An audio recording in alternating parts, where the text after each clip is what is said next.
Assalomu alaykum. Bugun sizlar bilan quloq suprasi nuqsonlari to'g'risida suhbatlashamiz.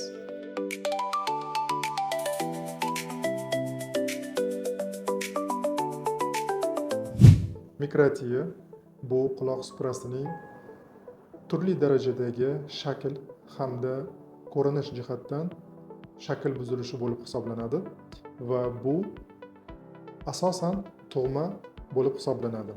Mikrotiya quloqning shakl buzilishi bir tomonlama yoki ikki tomonlama bo'lishi mumkin. Ba'zi bir holatlarda esa quloq tashqi yo'llarining ham bo'lmasligi, atreziya holatlari ham kuzatiladi. Quloq suprasi nuqsonlari statistik jihatdan 8,000 10,000 tug'ilgan chaqaloqda birtasida bu nuqson kuzatiladi.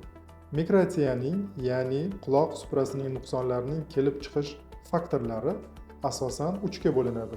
Ya'ni irsiy, genetik, teratotoksik, ya'ni homila davrida onaning turli xil dori vositalarining qabul qilishi hamda eng asosiy atrof muhit ekologik ta'sirotlarning tug'ilayotgan bolaga ta'siri natijasida kelib chiqishi mumkin. Quloq nuqsoni bilan tug'ilgan chaqaloqlar avvalambor pediatr neonatologlar tomonidan ko'riladi.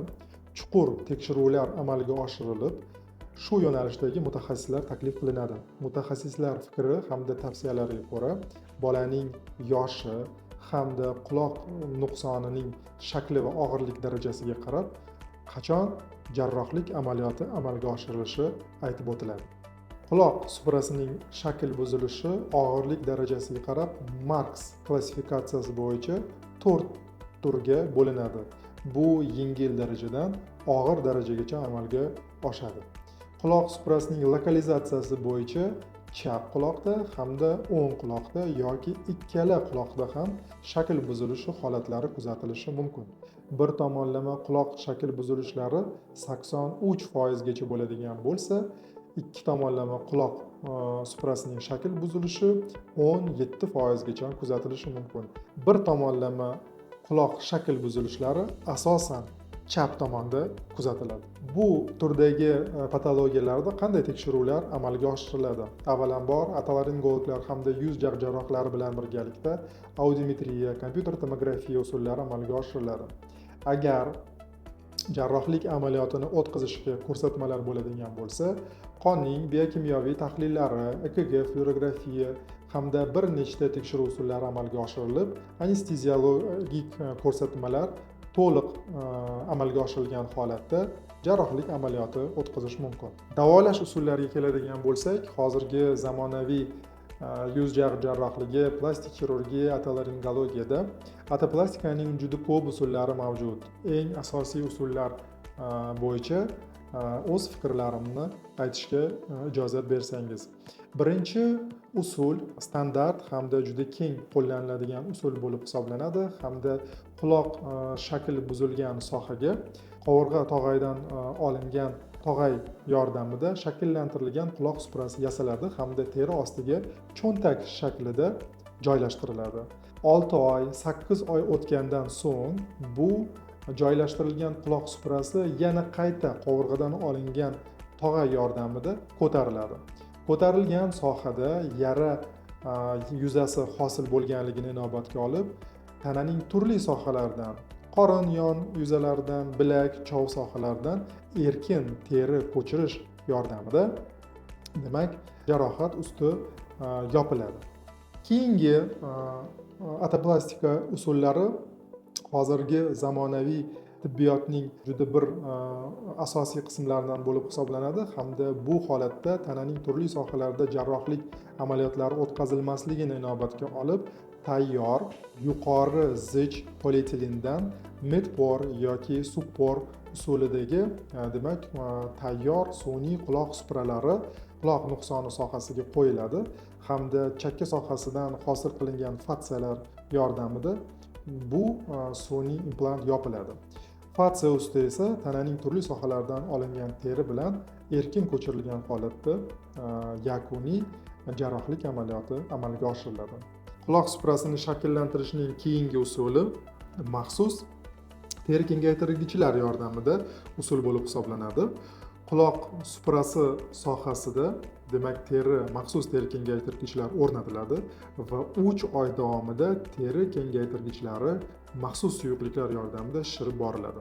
3 oydan so'ng qovurg'adan olingan tog'a yordamida shakllantirilgan quloq suprasi demak shu sohada joylashtiriladi va tabiiy quloq suprasi shakllantiradi. Bu usulning afzalliklari qolgan usullarga nisbatan tez muddatlarda quloq shaklini to'liq shakllantirish imkoniyatiga beradi.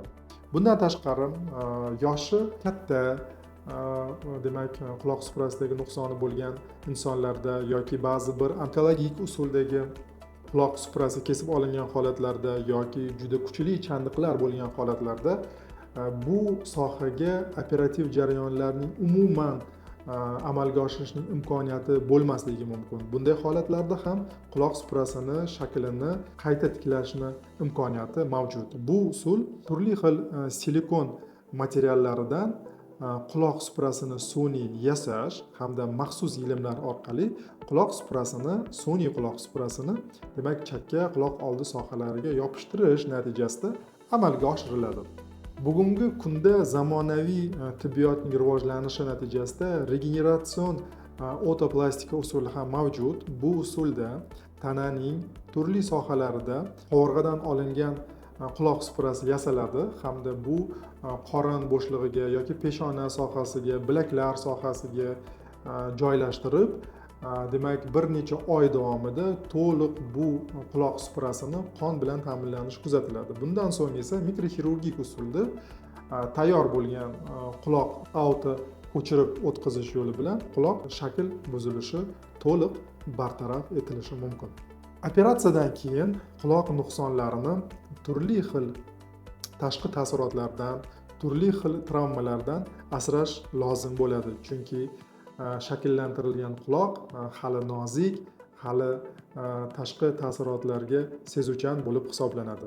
Ba'zi bir holatlarda bunday ta'sirotlarni oldini olish uchun maxsus yasalgan quloq niqoblaridan foydalanish mumkin. Mikrotiyaning turlari va og'irlik darajalariga qarab quloq tashqi eshituv yo'lining bo'lmasligi holatlari ham bo'lishi mumkin. Bunday turdagi holatlarda bemorlar umuman tashqi muhitni eshita olmasliklari mumkin.